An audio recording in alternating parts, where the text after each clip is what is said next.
Homme du match, l'arbitre homme du match, les gars.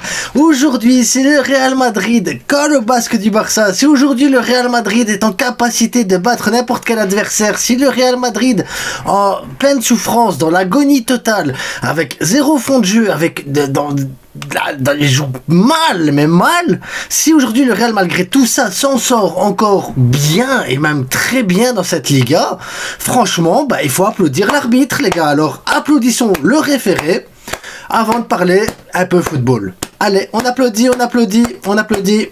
Ah, on lâche les mains, on s'abonne et on like, et le débrief, c'est maintenant.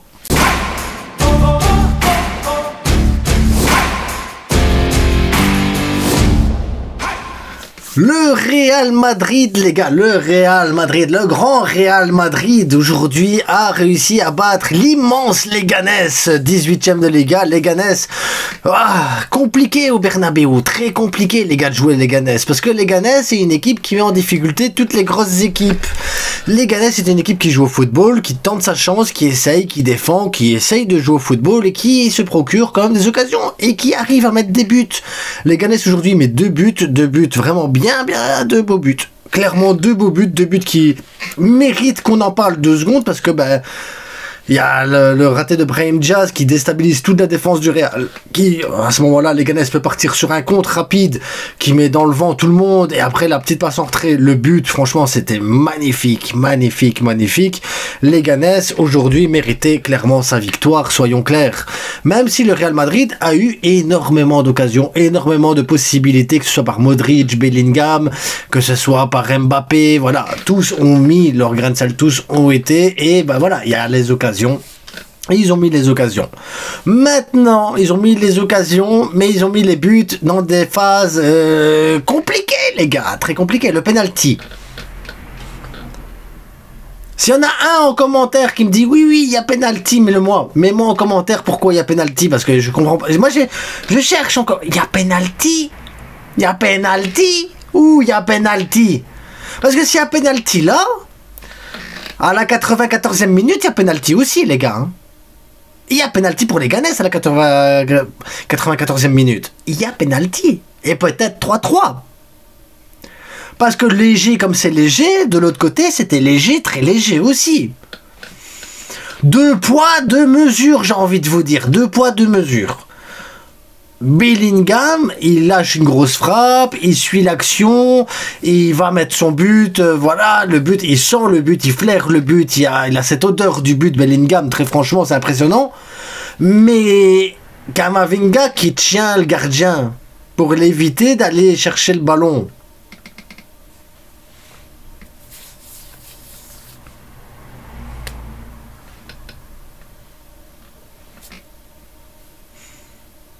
Bon, il y a but ou il n'y a pas but? Moi je veux bien, tu vois.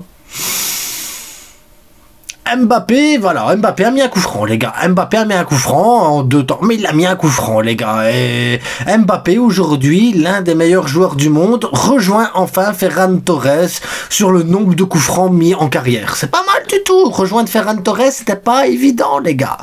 C'était peut-être ce qu'il y avait de plus compliqué au monde. Il a rejoint Ferran Torres, les gars, au classement des buteurs sur coup franc, avec 1 sur la carrière. C'est beau. C'est beau de se dire qu'Mbappé arrive enfin à concurrencer Ferran Torres. Il répond à Ferran Torres avec ce but. Impressionnant, impressionnant sur Real Madrid. Je vous le dis, moi, impressionnant. Camavinga en 6, il est dégueulasse. Alors, il a des courses, ce que tu veux, il a du coffre et tout, mais son placement, sa vision, son jeu, pouah, il est bidon, il est bidon de chez bidon, les gars, pouah, Camavinga, c'est une catastrophe, Rudiger, son placement, une catastrophe également, il est trop haut, il est trop bas, trop excentré. Ah, sur Real Madrid, il fait pas rêver, les gars, cette saison. Hein. Vous êtes vraiment là au coller le Barça, parce qu'il y a beaucoup de personnes qui vous aident autour pour vous dire, voilà, après, ils vont faire les gars corrompus. Faut pas déconner, les gars. Il faut pas déconner à un moment donné. Dans la difficulté, vous êtes fort aidés. Aujourd'hui, si je dois sortir des joueurs, c'est Fran Garcia. Fran Garcia fait son match. Fran Garcia aujourd'hui fait son match. Défensivement, offensivement, il apporte, il prend le couloir, il est énormément. Fran Garcia aujourd'hui, il apporte énormément. Bellingham aujourd'hui, il apporte énormément. Bellingham dans le jeu, il est impressionnant. Bellingham, franchement, c'est un joueur impressionnant. C'est un Anglais avec... il est plus brésilien que n'importe quel Brésilien actuellement et le gars, il est anglais. Et il pue le football. Ah, Bellingham, tu peux dire, il pue le football. Mbappé, il met ses buts, il prend le jeu à son compte et tout ça. Mbappé, franchement, tu peux dire ce que tu veux aujourd'hui, il met ses buts.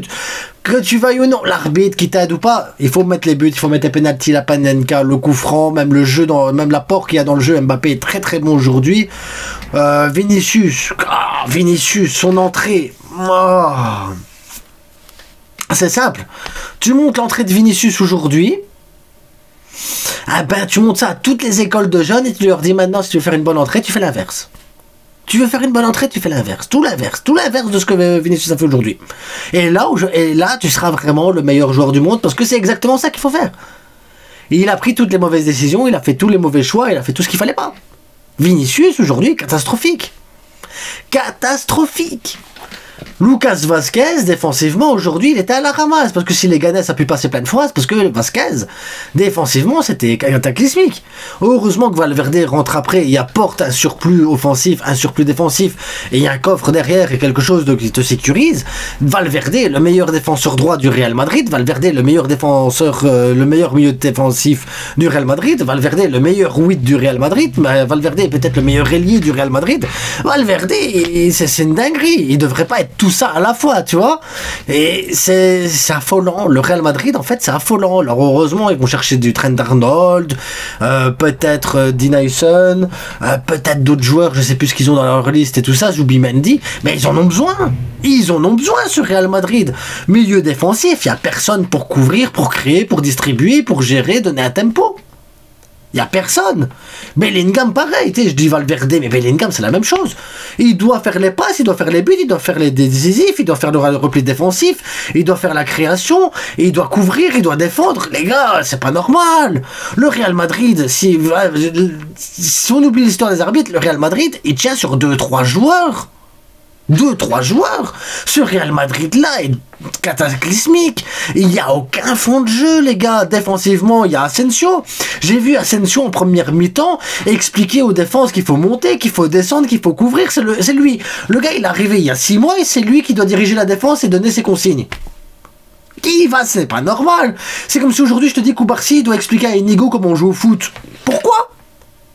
C'est pas son rôle. Mais aujourd'hui, Asensio, c'est son rôle. Bellingham aujourd'hui il fait encore tout. C'est pas normal que t'as un joueur en défense qui doit tout gérer, t'as un joueur au milieu de terrain qui doit tout gérer, t'as un mec en attaque qui doit tout gérer aussi, parce que voilà, Mbappé aujourd'hui a tout géré en attaque, et c'est pas normal que ça se tienne sur ça, et que tu dois faire rentrer Valverde pour avoir un 4e joueur qui fait à peu près tout, et en fait sur 11 joueurs t'en as 4. Sur 11 joueurs t'en as 4 qui sont au niveau. Tout le reste... ils sont perdus, ils savent pas ce qu'ils doivent faire, ils savent pas où ils doivent se placer. Enfin, si Fran Garcia aujourd'hui ça a été, mais de base, c'est compliqué, c'est complicado. Et c'est ce Real Madrid là qui, moi ça me choque que ce Real Madrid il colle le Barça comme ça. C'est pas normal, tu vois. Alors que l'équipe, elle tourne pas, elle propose rien, elle est pas agréable à regarder. Je suis désolé, c'est pas agréable à regarder. Tu te dis mais il y a des joueurs, qu'est-ce qu'ils foutent là? Qu'est-ce qu'ils font? Pourquoi? Quelle décision? Pourquoi il prend cette décision-là? Pourquoi il va pas s'engouffrer là? Pourquoi il va pas dans l'espace? Pourquoi ça joue pas un peu plus vite en 1-2? Pourquoi le gars... Je vous jure, je me pose plein de questions. Je regarde le Real Madrid, je suis là, mais je fais c'est quoi ce bordel? Pendant que l'autre sur le banc, il est en train de chiquer. Pendant que son fils peut-être lui dit mais pourquoi tu bouges pas Carlo? Papa fais quelque chose, que papa fait quelque chose. Moi j'ai une idée, tu fais rentrer Henry, ou alors tu fais ça, mais remets Valverde par là. Peut-être qu'il faudrait jouer plus... Et l'autre il est là. Oh putain, j'aimerais pas être supporter du Real, les gars, en ce moment. Moi, je serais comme ça, hein. Supporter du Real, comme ça, les gars. S'il n'y a pas l'arbitre derrière, t'es comme ça. S'il n'y a pas l'arbitre derrière, t'es 4e. T'es 4e de Liga s'il n'y a pas l'arbitre derrière. C'est une catastrophe. Une catastrophe. Mais vous vous en sortez, vous avez les 3 points, vous allez me dire, Alsam. Non, c'est juste que j'essaie de comprendre ce qui se passe. Je comprends pas.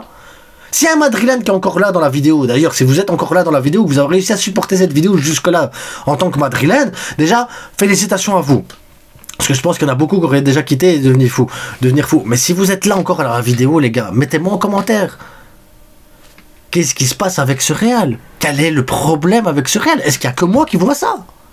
Est-ce qu'il n'y a que moi qui vois qu'il n'y a personne pour faire la distribution et de la gestion? Est-ce qu'il n'y a que moi qui vois qu'il n'y a que Bellingham qui court dans tous les sens? Franchement, à un moment donné, les gars, dites-moi si je me gourre quelque part. Est-ce que vous prenez du plaisir? J'ai vu les supporters du Real siffler le Real à la mi-temps. C'est quand même pas que moi que ça voit ça. Et c'est pas arrivé, et c'est pas une fois. C'est souvent que les supporters du Real ils sifflent le Real. Alors aujourd'hui, tu as une victoire 3-2 à l'arraché, dans la souffrance, avec beaucoup d'aide. Mais ça justifie pas, t'as tes 3 points, tu vas finir, oui, on a nos 3 points, on est premier de Liga, tac, on met la pression Barça, nous on est là, 16 Ligue des Champions. Moi je te parle pas de tout ça, je te parle aujourd'hui, à l'instant T. Qu'est-ce que se passe-t-il avec ce Real? Qu'est-ce qui manque avec ce Real? Qu'est-ce qui cloche avec ce Real? Il y a quelque chose qui va pas, les gars, il faut à un moment donné, il faut poser les mots. Ce Real ne propose rien. Ce Real est à l'agonie contre des équipes, tu te rends pas compte. Le Real est censé marcher sur la Liga avec des Vinicius, des Mbappé, des Bellingham, des Rodrigo, même Brahim Diaz, Arda Güler, ils sont censés être plus forts que des Leganés et t'apporter beaucoup plus. T'as plus de sécurité au milieu de terrain, je suis désolé, un Camavinga, un Bellingham, ça t'apporte quand même de la sécurité à un moment donné au milieu de terrain. Tu peux pas me dire, ouais, maintenant, tu sais, quand même, il y a de la rotation, on revient de trêve, c'est un match piège, les Ganes, non, ça va, moi je comprends pas. Moi je regarde les matchs de foot pour avoir quand même un peu de plaisir, bazar et tout, moi je vous débriefe les trucs, mais aujourd'hui je sais même pas vous débriefer le Real Madrid, quel fond de jeu, quelle tactique ils utilisent, comment ça veut fonctionner, vers quoi ils vont, toi j'ai pas de réponse. J'ai pas de réponse. Vers quoi le Real va? Alors là, on va me dire, ouais, mais t'inquiète, avec le mercato, c'est bon. Mais aujourd'hui, ton mercato, il arrive. Demain, c'est quoi le projet? Avec Ancelotti, c'est quoi le projet? C'est quoi l'idée qu'il y a derrière? C'est, oui, ok, on a un défenseur droit, donc on met Valverde au milieu, c'est bon, on corrige le truc. T'as Rudiger, t'as Asensio, t'as Militao, ok, bah tu te dis, tu sais quoi, au pire des cas, t'as Dean qui arrive, là, Hussein, tu vas mettre ça. Oui, mais après, c'est quoi le fond de jeu? C'est quoi l'idée? C'est quoi l'idée? C'est quoi le projet derrière? Parce que mettre des noms, mettre des joueurs sur un terrain de foot, c'est pas suffisant. Tu dois derrière avoir quelque chose de clair, de précis, quelque chose que tu te dis, ok, on sait vers quoi on va. Les joueurs que tu as cette saison-ci, tu les mets déjà en place pour la saison prochaine en disant ça va être ça ton rôle, ça ton rôle. Les joueurs qui vont arriver, ils s'incorporent dans le truc, c'est bon, c'est plié. Là, il va falloir rebâtir les choses. Et rebâtir dans un Real Madrid qui gagne la Ligue des Champions, les gars, qui gagne la Liga la saison passée. Donc tu dois rebâtir sur quelque chose qui était déjà bâti, alors que normalement c'est censé fonctionner, mais ça fonctionne pas. Ça fonctionne pas. Mais j'ai pas les mots. Bref, le Real a gagné, vous avez 3 points, félicitations à vous, coup de pression sur le Barça. En attendant, je vous souhaite à tous une bonne soirée, une bonne nuit, une bonne soirée, tout ce que vous voulez. En tout cas, si vous voulez un numéro 6 qui est classe, les gars, en attendant, vous pouvez toujours acheter le maillot du Barça avec Casado derrière, par exemple, un Pedri qui vous fait rêver. Et pareil, hein, ici j'ai Iniesta pour ceux qui... Ben, après, les Madrilènes n'aiment pas les Espagnols, mais Iniesta, le maillot de l'Espagne. Voilà. Final, Johannesburg, les gars, c'est le maillot vintage. L'Espagne a été championne du monde sur son but. Et pourquoi? Parce que c'est un Catalan. Visca le Barça, Visca Catalunya. Abonnez-vous, likez, partagez et à bientôt. Ciao.